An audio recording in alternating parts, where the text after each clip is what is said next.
18 तारीख से ही आपका भुगतान होना आरंभ हो जाएगा। तो 18 तारीख से ही आपका भुगतान होना आरंभ हो जाएगा। 18 मार्च से भुगतान शुरू सहारा समेत सभी चिट फंड कंपनियों से। जी हाँ साथियों, जिनका भी पैसा सहारा व सहारा जैसे चिट फंड कंपनियों में फंसा हुआ है, उनका भुगतान 18 मार्च 2025 से शुरू। ये दावा हम नहीं, ये दावा कर रहे हैं मदन लाल आज़ाद जी, जो सबसे पुराने संगठन के मुखिया है तब जब संगठन, और अभी एक संगठन चला रहा है जो संगठन ठगी पीड़ित जमाकर्ता परिवार, इनका संगठन का नाम है, जो चला रहे हैं। विशेष करके राजस्थान, उत्तर प्रदेश और दिल्ली के आसपास मध्य प्रदेश, इस क्षेत्र में सबसे ज़्यादा इनका संगठन अभी वर्क कर रहा है, काम कर रहा है। झारखंड, बंगाल, बिहार इस क्षेत्र में इनका संगठन नहीं के बराबर है, जिस तरह से मेरे को जानकारी है। हम देख पा रहे हैं, बराबर इनका वीडियो देखते रहते हैं, बराबर इनका बात हम सुनते रहते हैं। विशेष करके हम सभी संगठनों को फॉलो करते हैं और सभी संगठन का बात सुनते हैं। कौन अच्छा, कौन बुरा, कौन सही, कौन गलत, ये निर्णय हम नहीं करते हैं, हम सबको फॉलो करते हैं और सबको फॉलो करना चाहिए। आज हम आपका मदन लाल आज़ाद जी से कुछ ऐसे बातें सुनाने जा रहे हैं जिससे कि आपको सुनना चाहिए और हम सबको सुनना चाहिए। हम पहले इनका पूरा वीडियो देखते हैं, पूरा बात सुनते हैं, उसके बाद ही अपने चैनल पे हम अपलोड करते हैं। इसीलिए आप पूरा बात को सुनिएगा। बहुत ऐसी खास बात इस वीडियो में बताया गया है मदन लाल आज़ाद जी की तरफ से, उस बात को हमें सुनना चाहिए। विशेष करके जो भी संगठन अभी है हमारे आसपास में, वो सभी सिर्फ सहारा को लेकर बात करते हैं, लेकिन मदन लाल आज़ाद जी सभी चिट फंड कंपनियों को लेकर बात करते हैं। यही बात मेरे को इनका सबसे अच्छा लगता है। तो आइए हम आपको मदन लाल आज़ाद जी का पूरा बात सुनाते हैं। बात को पूरा सुनिएगा, उसके बाद ही आप कमेंट करिएगा। और 18 मार्च को जब हम कमिश्नर साहिबा से मुलाकात करने यहाँ आएंगे, उस दिन हज़ारों की संख्या में लोग होने चाहिए। और मैं समझता हूँ जब हज़ारों की संख्या में जब आप हो जाओगे तो 18 तारीख से ही आपका भुगतान होना आरंभ हो जाएगा। क्योंकि सारी प्रक्रियाएँ 1,59,000 लोगों के लिए तो कम्प्लीट है, और उसके कागजात सब कुछ कम्प्लीट हैं। बाकी जिन लोगों के नहीं हुए हैं उनको कहो कि आवेदन करें। तहसील स्तर पर कह दिया है डीएम साहब ने अभी, तहसील स्तर पर सब अपने भुगतान के आवेदन कर सकते हैं, वहाँ जा करके उनका भी काम हो जाएगा। और एजेंट साथी ध्यान रखें, सब बहुत सारे फार्म साहब रिजेक्ट हो गए क्योंकि किसी ने एड्रेस नहीं लिखा उसमें कंपनी का, किसी ने ब्रांच का एड्रेस नहीं लिखा, किसी ने कुछ कर दिया, किसी ने कुछ कर दिया, तो ऐसे फार्म रिजेक्ट कर दिए गए सभी। तो दोबारा से भरवा दें या अपना चेक कर लें पहले यहाँ आके कि 1,59,000 फार्मों में आपका फार्म है या नहीं है। नहीं है तो दोबारा से भरने अपनी तहसील पर जाकर। ये बात तमाम निवेशकों को भी समझाइए।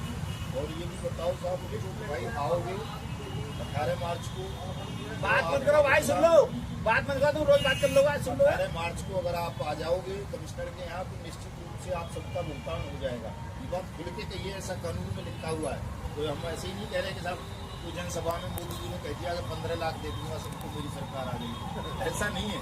बाकायदा कानून में लिखा है तो 80 दिन देंगे, और डीएम साहब को देना है, सरकार को ही देना है। इस बात को बड़ी ताकत से, जिस विश्वास के साथ आप निवेशकों को कहते थे कि इसमें PACL में पैसा लगा दे, KBCL में लगा दे, समर्था में लगा दे, समर्थ में लगा दे, उसमें लगा दे, मैं दूंगा, मेरी जिम्मेदारी है। इसी गारंटी के साथ बोलिए, ताकत के साथ बोलो कि भाई डीएम ने पैसा देना है, देखिए कानून है, चल डीएम से मिला, आवेदन करो, और ये कार्यक्रम हो रहे हैं इनमें सम्मिलित हो। और तमाम लोग का 1% लोग ही सम्मिलित हो लें साहब, 10 लाख से ज़्यादा हमारे लीडर पहले दे सके। अगर 1% भी 1 लाख भी इकट्ठे हो जाएं तो पूरे देश का भुगतान हो जाएगा। अलीगढ़ की तो छोड़ो आप, इतनी ताकत होती है जनता में। लेकिन जैसा कि तमाम साथी कह रहे हैं, अफसोस मनाते हैं इस बात का कि साहब उसकी ताकत इकट्ठी हो नहीं पाती। उसके पीछे कई कारण हैं। मैं तो धर्म की दृष्टि से भी देखता हूँ, अध्यात्म की दृष्टि से भी चीज़ों को, तो जब तक परमात्मा साहब किसी का समय निश्चित नहीं करता किसी काम का, उससे पहले आप लाख कोशिश कर लो, मर जाओ रोते रोते, लड़ते लड़ते, तो भी वो काम होगा नहीं। और जब समय आ जाता है, जो परमात्मा ने, विधाता ने तय कर रखा है कि फलां समय ये काम होगा, उस समय आप कुछ मत करो साहब, केवल प्रार्थना कर लो बैठे हुए घर में, उससे काम हो जाता है। होता है नहीं सब। तो 9 मार्च का हमने प्रार्थना का कार्यक्रम भी रखा है। तो तमाम लोग 9 मार्च को पूरे देश भर में अपने अपने घरों में प्रार्थना करेंगे। संडे का दिन है, भगवान सूर्य नारायण को जल देंगे। और प्रार्थना में यही कहना है कि वो इसको नरेंद्र मोदी को या जो आपके राज्य के मुख्यमंत्री हैं इसको सद्बुद्धि दें कि ये महाभारत, अपने सिर पे महाभारत करवाने का कलंक ना ले। हमारा दोष नहीं है उसमें कोई। बैठिए आ जाएंगे। ये कलंक हमारे सिर पर नहीं लगेगा। हमने पूरी ईमानदारी से, मेहनत से, सिद्धांत के साथ पूरा परिश्रम किया है।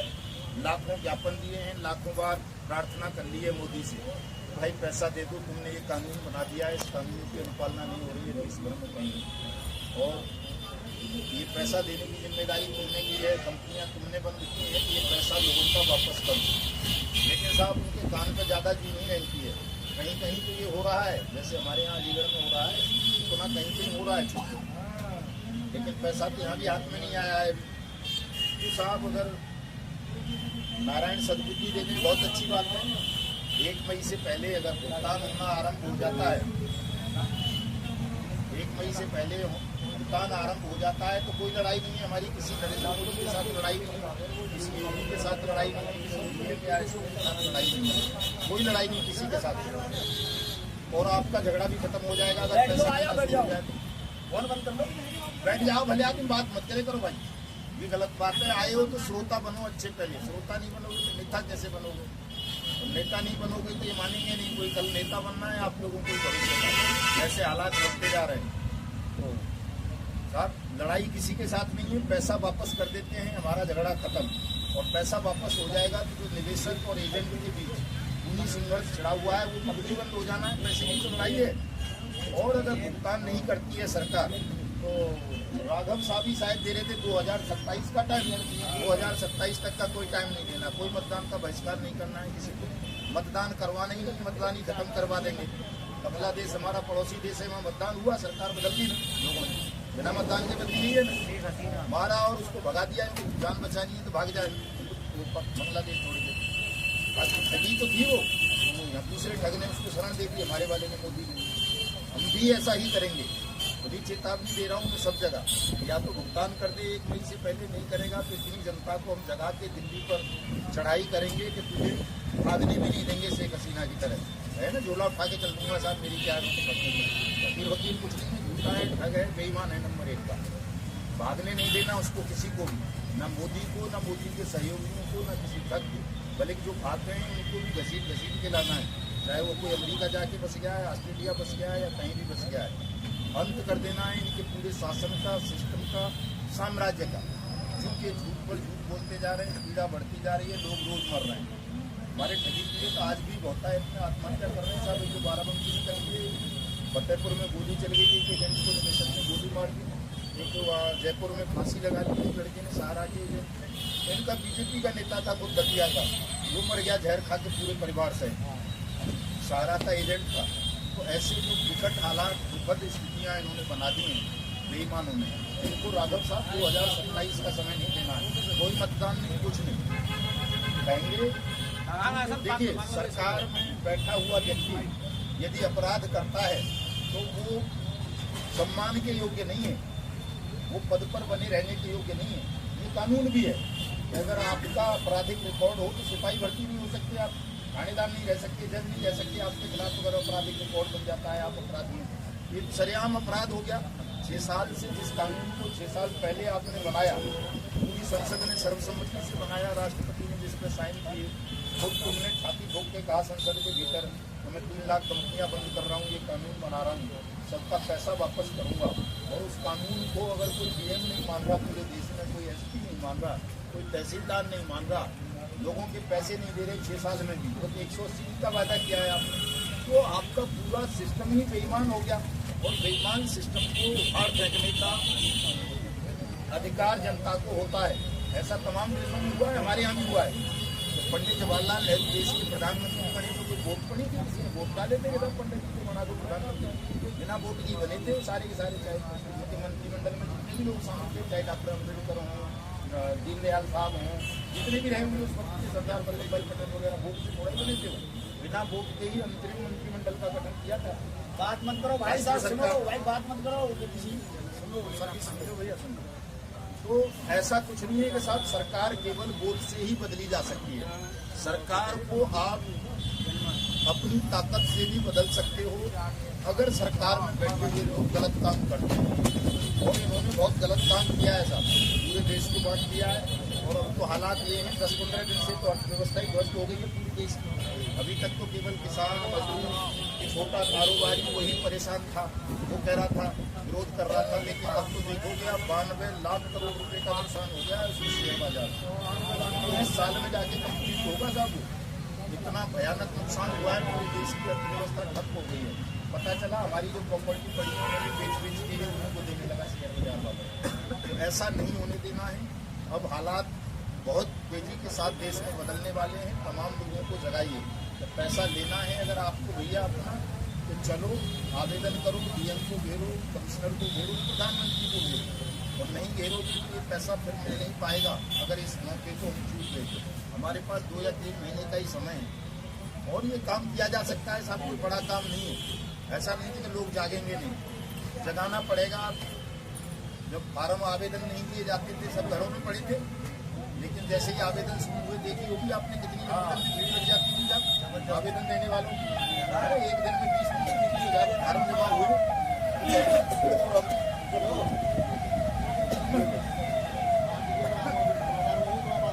अब जब बुलाते हैं तो नहीं आते हैं लोग, घरों में बैठे हुए हैं, लड़ तो रहे हैं 15-20 बाबरे। इन्हें को मिल जाएगा तो हमारा मिल जाएगा। यही बात यही सोच के बैठे।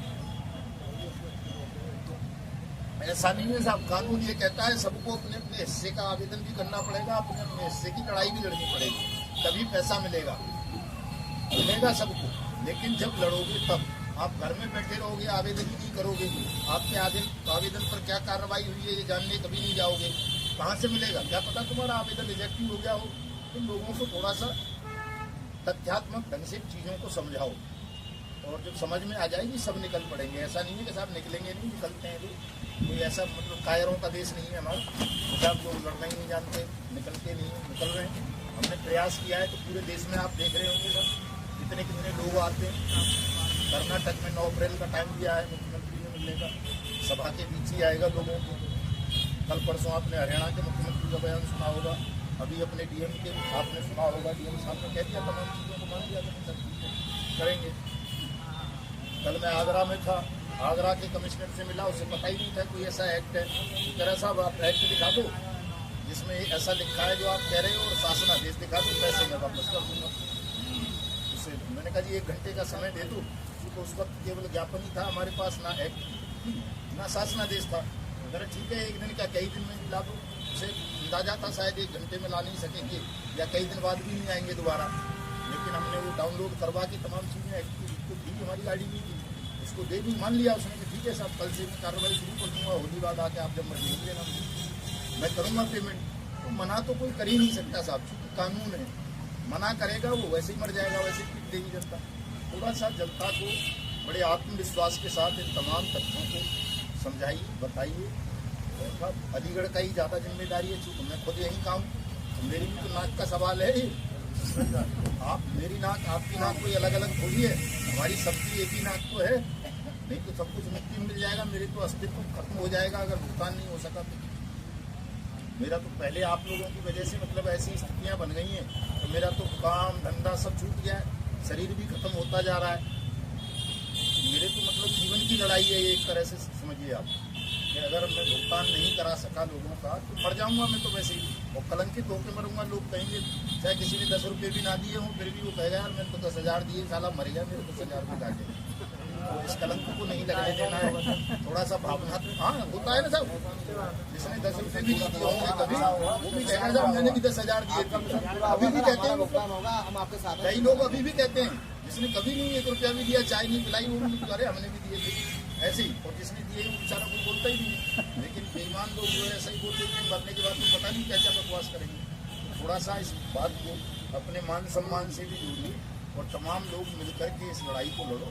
18 मार्च को सब आओ साहब, 9 मार्च को प्रार्थना करो भगवान सूर्य नारायण की सब सद्बुद्धि आ जाए, महाभारत ना करना पड़े। महाभारत बहुत बुरे हालात होंगे, किस किस को संभालेंगे हम? तो भाई मारो मत, मोदी जी को जेल में डालना है, क्या पता कोई कूद काटी दो, भरोसा थोड़ा ही होता है लोगों का। भीड़ होती है सर, कब नियंत्रण हो जाए। तो तमाम लोग बड़े विश्वास के साथ इस कार्यक्रम से जाएंगे अपने अपने पड़ोस में जहाँ भी आपके संपर्क हैं सबको 18 मार्च की सूचना दो साहब। 9 मार्च की भुगतान हो जाएगा, मुझे भी नहीं लग रहा कि क्रांति होगी। क्रांति करने की जरूरत पड़ेगी, ऐसा मैं भी नहीं समझता हूँ। भुगतान हो जाएगा 1 मई से पहले हो जाएगा, और नहीं होगा तो तब की तब देखी जाएगी सर। शांति का प्रयास करना तो हमारा सबका धर्म है कि हम शांति के से पैसा वापस पाने का प्रयास करें। वो अंतिम विकल्प हमने बताई दिया है, वो है ही उसको। अगर परमात्मा ने यही तय कर रखा है कि क्रांति करवानी है, आप लोगों के माध्यम से करवानी है, मानसिक रूप से तैयार हैं हम। तो आप सबका पुनः बहुत बहुत धन्यवाद। जय हिंद।